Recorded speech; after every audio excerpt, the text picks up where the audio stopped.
Assalamualaikum warahmatullahi wabarakatuh. Halo, bertemu lagi dengan saya Muntiani dari Pendidikan Sejarah Offering Day 2017.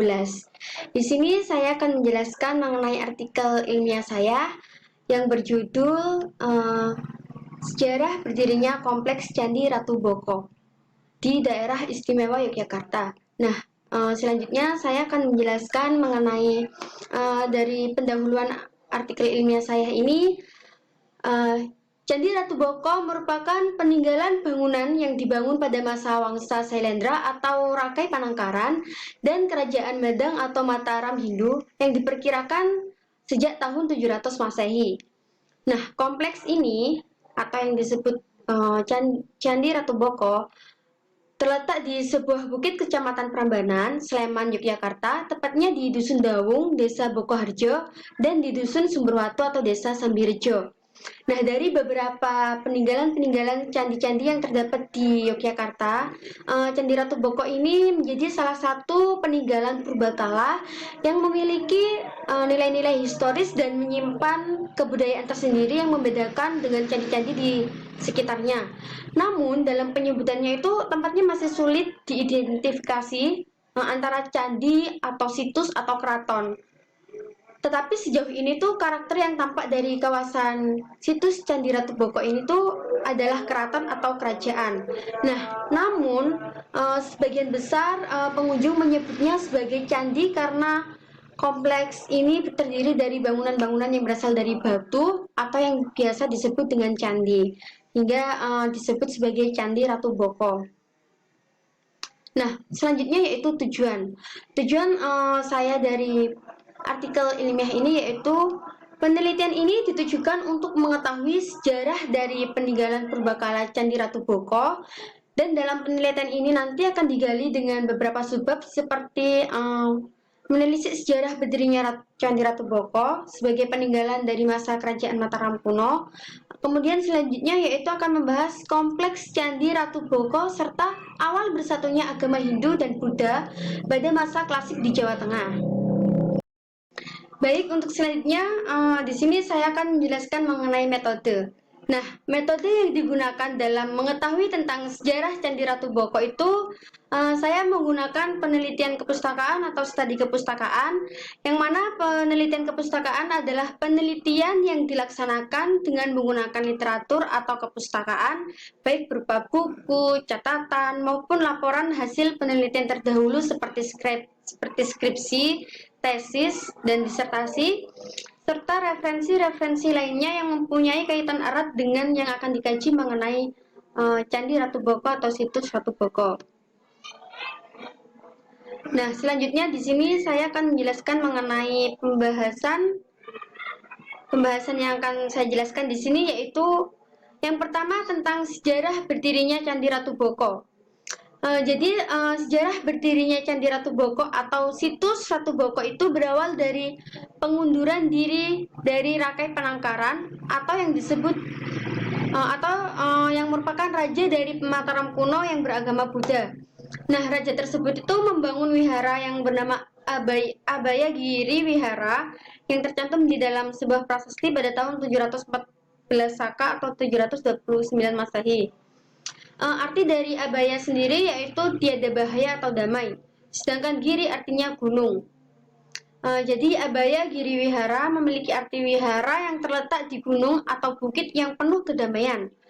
Nah, sedangkan di situs Candi Ratu Boko sendiri ini tuh terdapat pendopo serta gua yang merupakan bangunan awal wihara di Bukit Waleng ini yang kemudian diyakini sebagai situs atau Candi Ratu Boko. Di sini selanjutnya saya akan menjelaskan mengenai kompleks Candi Ratu Boko. Pembagian ruang kompleks Candi Ratu Boko itu di sini tuh ada tiga ruang. Yang pertama itu area profan, yang kedua area transisi, dan yang ketiga itu area sakral. Nah, area profan sendiri itu merupakan area yang paling depan dan tidak memiliki nilai yang berbau kesakralan. Selanjutnya pada area transisi. Nah, area transisi ini area yang terletak di tengah-tengah atau area yang netral antara area profan dan area sakral. Selanjutnya yaitu area sakral yang terletak di bagian belakang dan dinilai memiliki nilai kesakralan atau kesucian yang paling tinggi, di mana area tersebut merupakan pusat kegiatan masyarakat kerajaan seperti kegiatan pemerintahan, kegiatan pribadi, anggota kerajaan, dan kegiatan peribadahan. Nah, kita dapat melihat sendiri pembagian area di dalam kompleks tersebut. Di sini yaitu ada area profan yang merupakan pelataran bawah. Yang kedua yaitu area transisi. Di sini nanti ada gerbang utama dan gerbang kedua, ada alun-alun, candi, batu putih, candi pembakaran, dan yang ketiga yaitu area sakral di sini. Nah, di sini nanti itu ada area sebagai tempat peribadahan dan area sebagai tempat pribadi. Nah, ini merupakan area profan yang merupakan pelataran bawah atau halaman utama untuk masuk ke situs atau Candi Ratu Boko. Dan yang kedua yaitu area transisi, di mana di area transisi nanti kita akan menemukan gapura utama yang pertama dan gapura utama yang kedua. Selanjutnya yaitu mengenai area transisi. Di sini nanti akan menemukan batur batu putih. Nah, ini seperti yang kita lihat ini. Dan yang kedua yaitu candi pembakaran, yang mana candi ini tuh sebagai batur candi, namun masyarakat itu mengenalnya sebagai tempat pembakaran mayat, sehingga disebut sebagai candi pembakaran. Yang ketiga yaitu yang ini yaitu pasban. Nah, selanjutnya di sini saya akan menjelaskan tentang area sakral. Nah, di sini area sakral ini merupakan ada area sebagai ibadah atau kompleks gua dan area sebagai tempat pribadi. Nanti saya juga akan menjelaskan. Nah, di area sakral ini, di ibadah atau kompleks gua itu ada goa lanang dan ada goa wadon. Selanjutnya yaitu di area sakral juga terdapat atau di area pribadi sendiri itu ada pendopo dan ada kompleks kolam.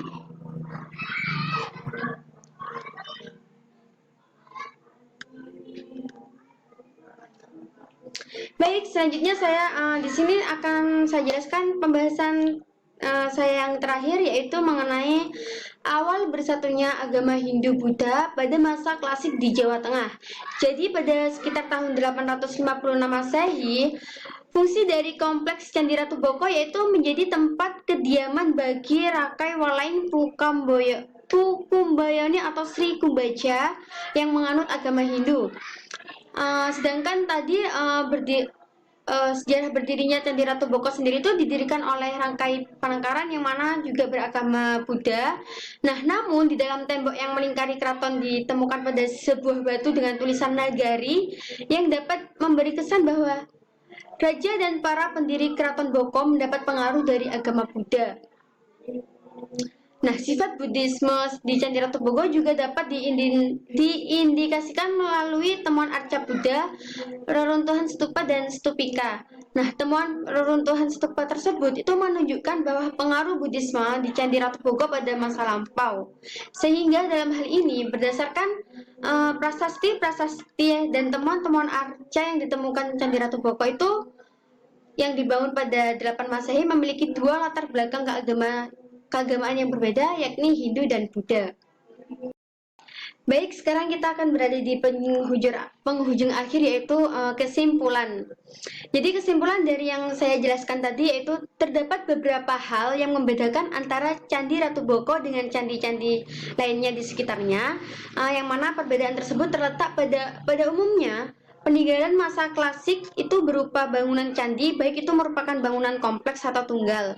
Nah, sedangkan peninggalan Candi Ratu Boko ini tuh bukan hanya bangunan elemen yang bersifat keagamaan atau candi, tetapi juga bangunan yang bersifat profan atau sebagai tempat tinggal. Makanya tadi itu dapat dikatakan sebagai keraton atau kerajaan. Nah, berdasarkan prasasti dan temuan-temuan arca yang ditemukan, Candi Ratu Boko itu yang dibangun pada abad ke-8 Masehi ini tuh memiliki dua latar belakang keagamaan yang berbeda, yakni Hindu dan Buddha. Namun, Meskipun Candi Ratu Boko didirikan oleh seseorang Buddha, di sini juga adanya unsur-unsur Hindu itu membuktikan telah adanya kerukunan beragama yang berdampingan sehingga terjadi toleransi dan berpadunya kekuatan spiritualitas agama yang pernah berkembang di Yogyakarta pada masa itu. Baik, sekian dari saya. Apabila ada kurang lebihnya, saya mohon maaf. Wassalamualaikum warahmatullahi wabarakatuh.